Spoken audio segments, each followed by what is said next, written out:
Manila, Miss Manila Santos. I'm here. Hi, Gela. Hi Good po. afternoon. So we're so excited. I know it was such a surreal experience for you. Can you walk us through when you arrived in the States, when you got to the competition? Like, how did, when you saw the other competing dance troops, sorry, so many questions. Just walk us through the whole experience.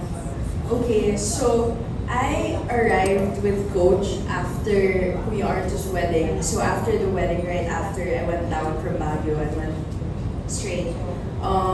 So I was a bit late. I came later than some of my teammates.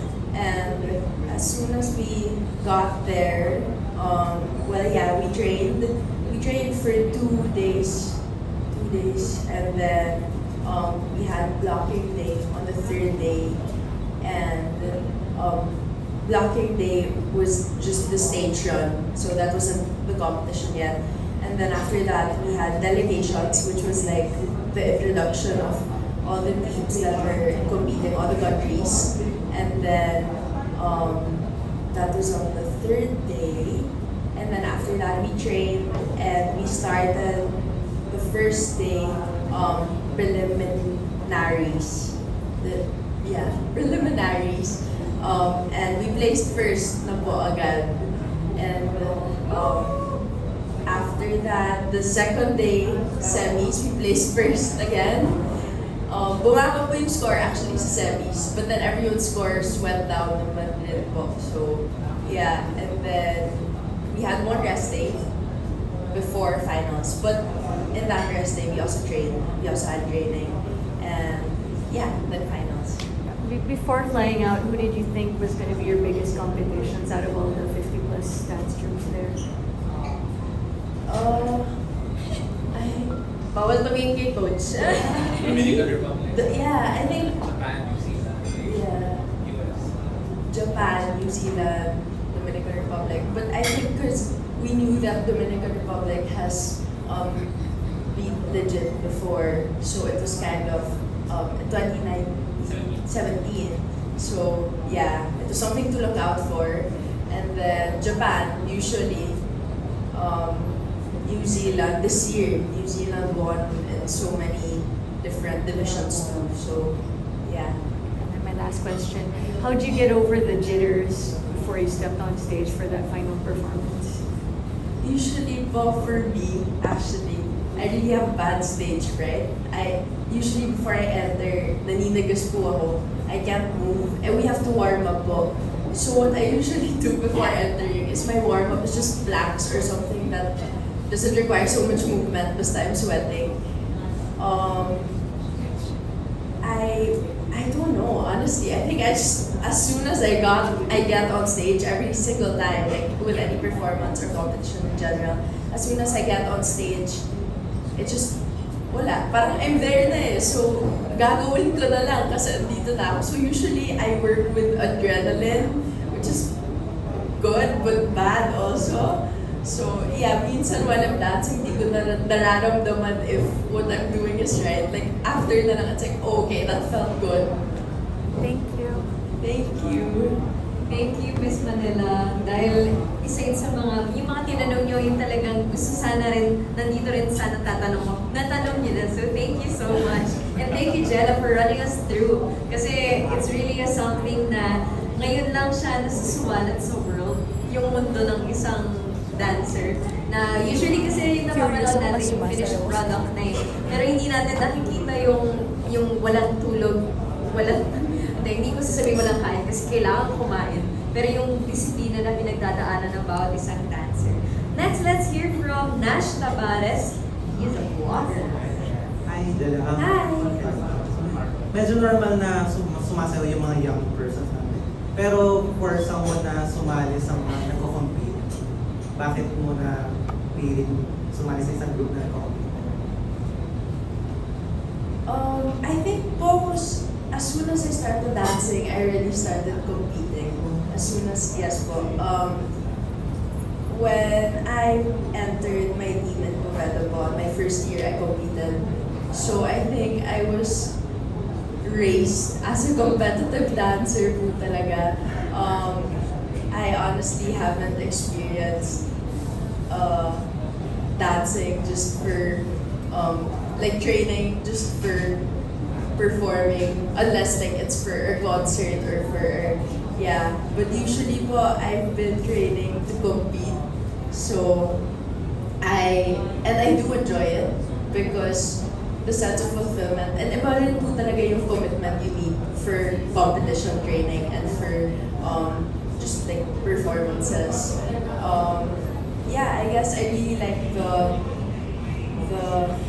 adrenaline I get from it and the sense of fulfillment, the hard work you have to put into it, everything. I think I really just like the work in general. Sa lahat ng kabisihan mo during preparations, ano yung pinaka-naging challenge para sa'yo? I think everything. No, but like what Coach said, at a lot of points I had to choose between showbiz or dance. There were a lot of moments I was in question. But I think the hardest part would be actually, aside from deciding, was actually doing it and pursuing both. Because parang at that point ayoko pong bitawan wala po akong gustong bitawan and my parents really didn't want me to let go of school at first. But then eventually I asked if I could take a leave of absence for 1 term because I said na I know that I'm gonna regret like not doing one of these dreams of mine because pareho naman po silang dream ko. So sobrang hirap po siya when I was weighing it out and the challenge po talaga was the schedule. So we all know naman na in showbiz also we work super late and sometimes we have no control of our time most of the time. So sometimes pag I have work, I just tell coach and then kailangan lang if kaya humabol sa training, I'll habol even if it's at 12, even if it's like 11 na po. Yeah, so yun, I think the hardest part among all was balancing it out more than just choosing. It was the balancing, it was the mental game I was also facing amidst everything because yeah, more than the physical, more than it was physically challenging, it was mentally and emotionally challenging for me. Thank you for asking that question. Nagkukwento lang si Gela, parang napagod na rin ako. Joke lang. Sorry. No, but thank you for sharing, Gela, because dahil sa sagot mo, na-emphasize din na dance, maybe street dance, ballet, that it is a sport. It is a sport that is a combination of science and art, which makes it very, very interesting. At ramdam na ramdam namin yung passion mo for it. So thank you. Next, let's hear from John Boy. Hi, Jenna. John Buena from Kumakang.com. First off, congratulations.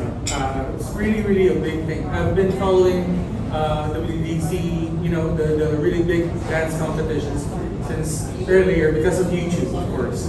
I find the groups really, really hard, no? Especially kasi dyan yung mga really top tier coaches, dance professionals na yung sila din yung nag-judge for that competition. Since this particular art form is actually a career also for some of the dancers here. Since you're delving into two, like you're also doing showbiz right now, what's gonna happen with your dance career? Because legit status barely just probably started also in the circuit. Will there be like a part 2? Like, is there gonna be like a defending of the, the win next year? What's gonna happen? As of now po, we haven't really planned on defending. I think for me po, I would say I wouldn't be able to really, like that's my last na. I want to end gracefully na po. But then for sure legit status is gonna compete with JV Mega Crew Mhm. next year in the JV Mega Crew division, which is the younger ones po. In the dance scene, I'm still gonna be dancing a lot, especially with legit status, and we're gonna have a celebratory concert, which is we have to decide on. Yeah, You're still in the planning we're stage? still planning. Okay. And what are your plans after? Of course, winning is a big thing. What are your plans after? Of course, because you're telling us right now na parang last mo na ba yung ano yan, aside from, of course, the concert's gonna come, but the competition in itself, wala ka na bang sasalihan competition in the next few months, years? I think for now po, not yet. But then, if given the chance, given the like the availability and schedule, especially, I think I'll always be like my heart will always be with the competing scene. So yeah, maybe in the future. Okay. Aside from that, Jella, of course, ako mismo parang masasayangan ako kung hindi parang mag-follow through or mag-follow up with another thing. Are you looking for, or if not with the legit dance crew, would you be okay to compete like on a personal level, like yung kung ikaw lang, yun, like in a competition per se? Oh my gosh. Me, I think honestly no po alone. I'm not sure if I can do that alone, but siguro with a few people, yes. But then I think for me, I would always want to compete with legit if possible. What do you think was the main thing why you won? Because of course you've seen the other dance crews already like doing their stuff. But what do you think was the X factor why the Philippines won? The Philippines po or legit stuff? Yes. I think for us, that's a hard question. Main factor? Kasi magaling sila.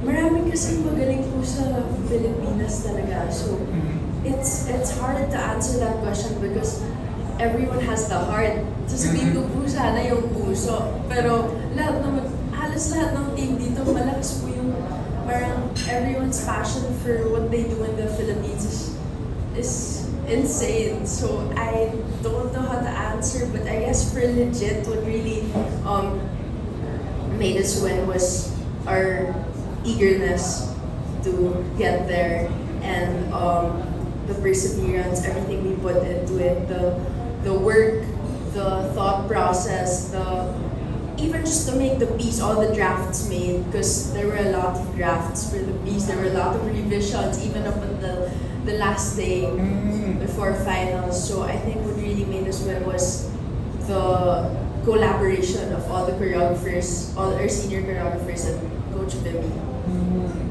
So there were last minute changes. What caused them? I think it wasn't really. It was really just it was just our last post po kasi that we changed. So I think it was just so that yung ending was more mas may period siya, mas may exclamation point. Okay. Aside from that, ready ka na ba na parang in some way or some form, you're gonna be given like a title of your own as an artist? You know, they're like parang merong mga dance princess, you know, of some sort. Gusto mo ba ganun yung maging recall sa'yo ng tao when they see you on stage? Yeah, it would be great naman po to have that title, especially with dance in it. Kasi like I said, one of my biggest dreams is to introduce dance into the industry. So yeah.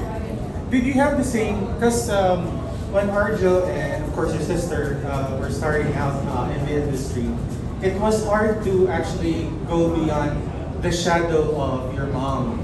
did you have that struggle, or do you think you're luckier now because your brothers and sisters were kind of like broke the industry on their own on their own efforts? Do you think mas luckier ka? I think the shadow will always be there, especially with acting po. Mm. Now that I'm starting acting, I think there will always be circumstances now we'll be compared. Mhm. And I'm not scared man, because I think I mean I will deliver Mhm. because Wow. yeah, I want to. And I think I'm lucky because I have dads that sets me apart from my siblings and my mom. Mhm. At first, takot po talaga ako because I said, if my brother had one wall to break, my sister had two walls, I have three. Because it's three of them. Yeah. But I think right now, I don't, because especially from them, I don't feel any pressure from them naman po at all. And yeah, I guess I don't feel like I have anything to prove from, yeah. All right. Thank you. Congratulations. Thank you. Thank you so much.